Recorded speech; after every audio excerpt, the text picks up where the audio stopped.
Hoy en día conocemos 118 elementos químicos. Aunque en nuestra vida diaria solo nos topamos con unos 90, más o menos, pero de eso ya he hablado otras veces. Hoy quiero responder a otra pregunta más interesante. ¿Dónde acaba la tabla periódica?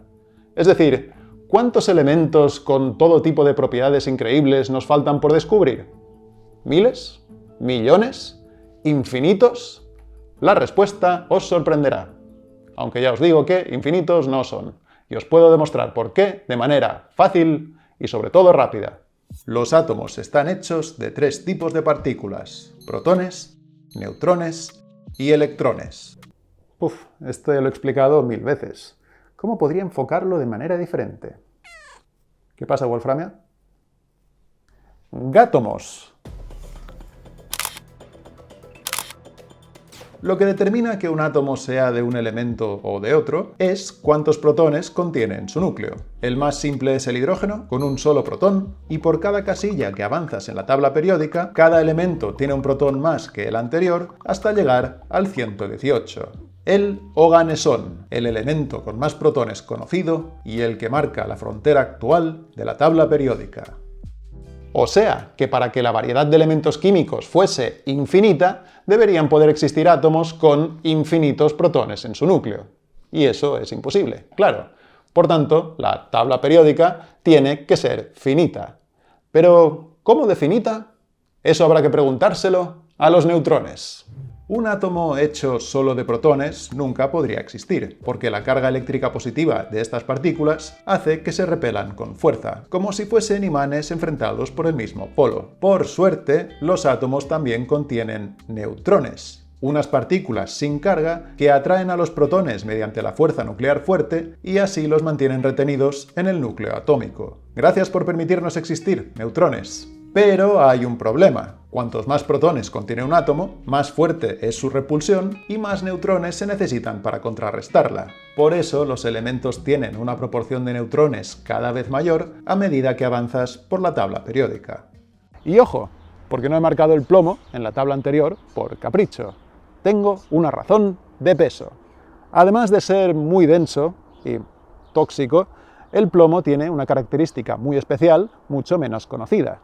Tiene el número máximo de protones que es estable a largo plazo, 82. Gracias a ello, un átomo de plomo siempre será plomo. Y algunos diréis, un momento, ¿significa eso que los elementos que tienen más de 82 protones no son eternos? Pues sí, significa exactamente eso. Si metes más de... bueno, suficiente con la broma de los gátomos. Si introduces más de 82 protones en un átomo, su repulsión será tan fuerte que ninguna cantidad de neutrones los podrá retener a todos en el núcleo. En otras palabras, el átomo resultante será inestable y se dedicará a expulsar protones y neutrones de su núcleo o convertirlos unos en otros hasta que alcance una proporción equilibrada. Por cierto, estas partículas que salen despedidas de los átomos inestables son lo que llamamos radiación nuclear. Lo importante es que perder protones hace que los átomos inestables se conviertan en elementos cada vez más ligeros y retrocedan casillas en la tabla periódica hasta que lleguen a una configuración estable de protones y neutrones. Y la primera que encuentran es la del plomo. Dicho de otra manera, todos los elementos radiactivos con más protones que el plomo se terminan convirtiendo tarde o temprano en plomo. Y este es el dulce sonido de unos elementos transformándose en otros. ¿No había desactivado los átomos? Ahora sí. De hecho, el 98,6% de los átomos de plomo que hay en la Tierra empezaron sus vidas como átomos de uranio o torio radiactivos. Pero no todos los elementos inestables tardan el mismo tiempo en convertirse en otros. El ritmo al que ocurre esta transmutación es el periodo de semidesintegración. ¡Qué largo! Llamémoslo PDS. Y representa el tiempo que tarda la mitad de una masa de un elemento radiactivo en convertirse en otro. Por ejemplo, el uranio 238 tiene un PDS de 4.600 millones de años, más o menos la edad de la Tierra. Eso significa que a nuestro planeta aún le queda la mitad de su uranio original. El resto se ha convertido en otros elementos. Y aquí viene lo importante.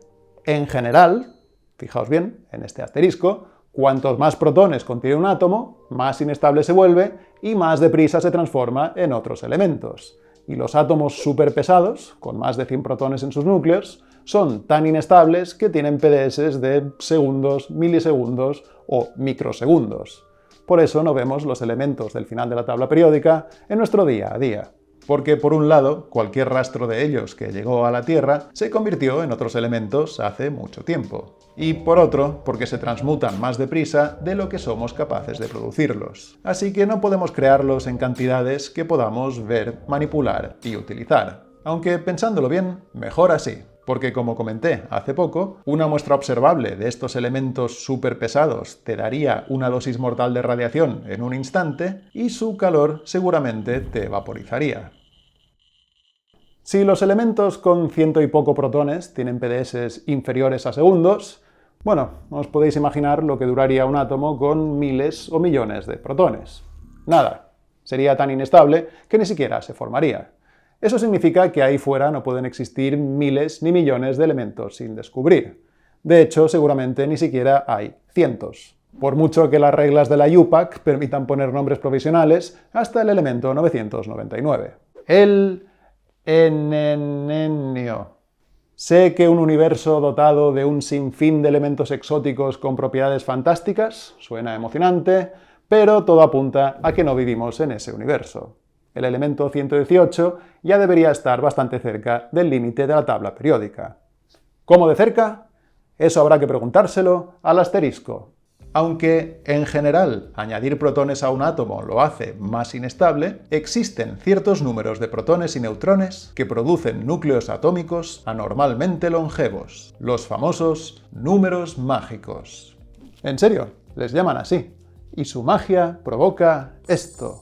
Este gráfico muestra cómo de estables son las combinaciones de protones y neutrones de todos los elementos conocidos. Los que son estables viven en esta línea diagonal negra, que, ojo, se corta en los 82 protones del plomo y da paso a elementos con periodos de semidesintegración de solo días, semanas o meses. Pero ojo, otra vez, porque aunque los siguientes elementos contienen aún más protones y neutrones, son muchísimo más estables. Como veis, tienen PDS de miles, millones o incluso miles de millones de años. Esta protuberancia que se forma en la gráfica es la península de la estabilidad, y en ella residen metales radiactivos como el torio, el uranio y el plutonio. Ahora bien, si seguimos añadiendo protones y neutrones a los átomos, llega un momento en el que abandonamos la península de la estabilidad y nos adentramos en un océano inestable. Aquí nadan los elementos superpesados con PDS de pocos segundos del final de la tabla periódica. Ahora bien, los modelos actuales sugieren que este océano de inestabilidad no se extiende para siempre. Podría contener islas de estabilidad.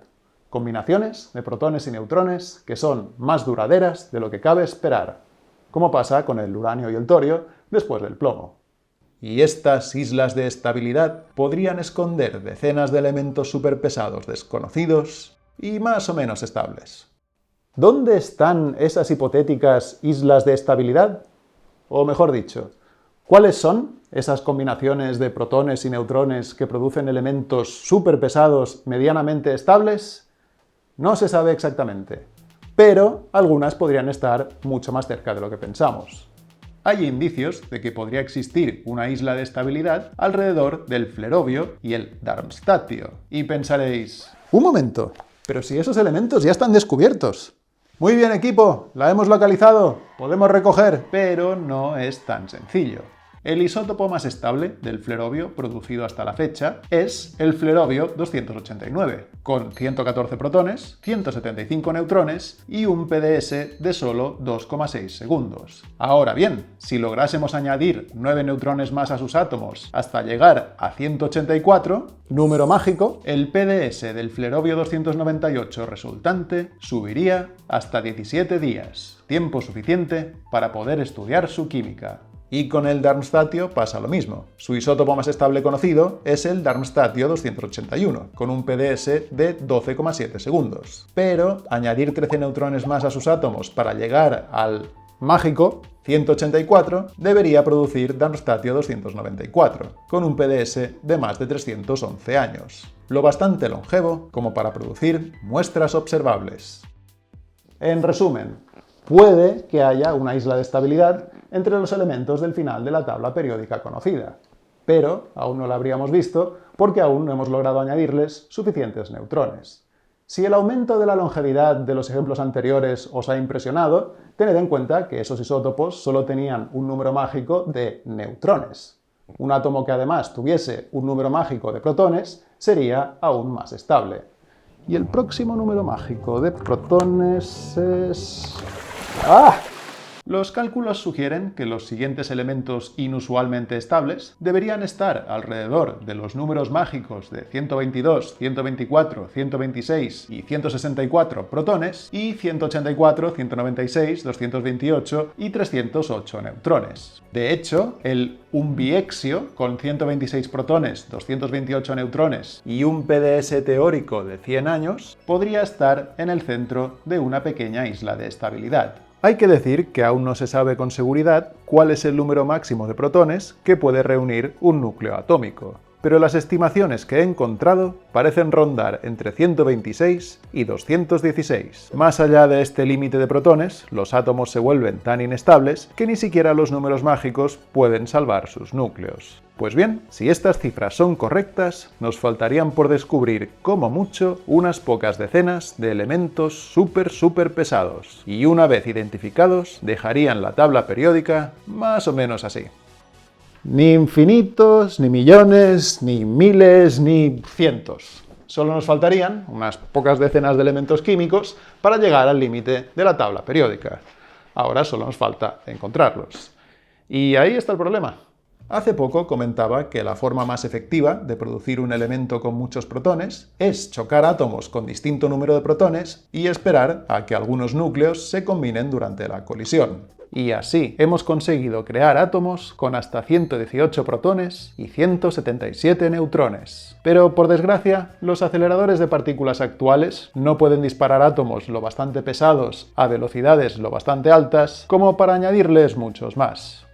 De hecho, el elemento 119 ya estaría al límite de lo que podemos producir con la tecnología actual. Así que aún tardaremos un tiempo en poder sintetizar los elementos de alguna isla de estabilidad. Y tampoco tiene pinta de que vayamos a encontrarlos en la naturaleza.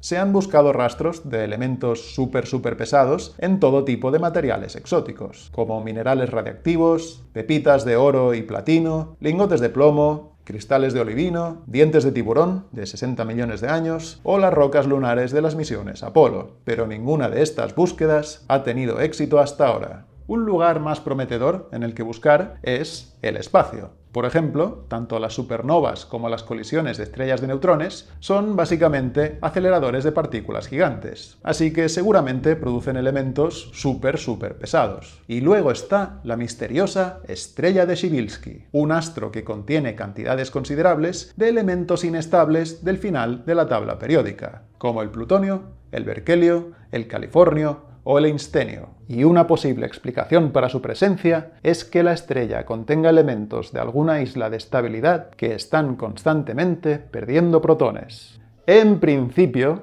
estos elementos desconocidos se podrían identificar descomponiendo la luz de estos cuerpos celestes y buscando en ella sus líneas espectrales características, como expliqué en otro vídeo. Pero las líneas de estos elementos súper pesados y escasos son tan numerosas y débiles que distinguirlas también queda fuera de nuestro alcance tecnológico actual. Por tanto, no parece que vayamos a descubrir una isla de estabilidad con decenas de elementos exóticos nuevos en un futuro cercano. Pero bueno, no os desaniméis. Al fin y al cabo, los elementos de las islas de estabilidad no serían realmente estables.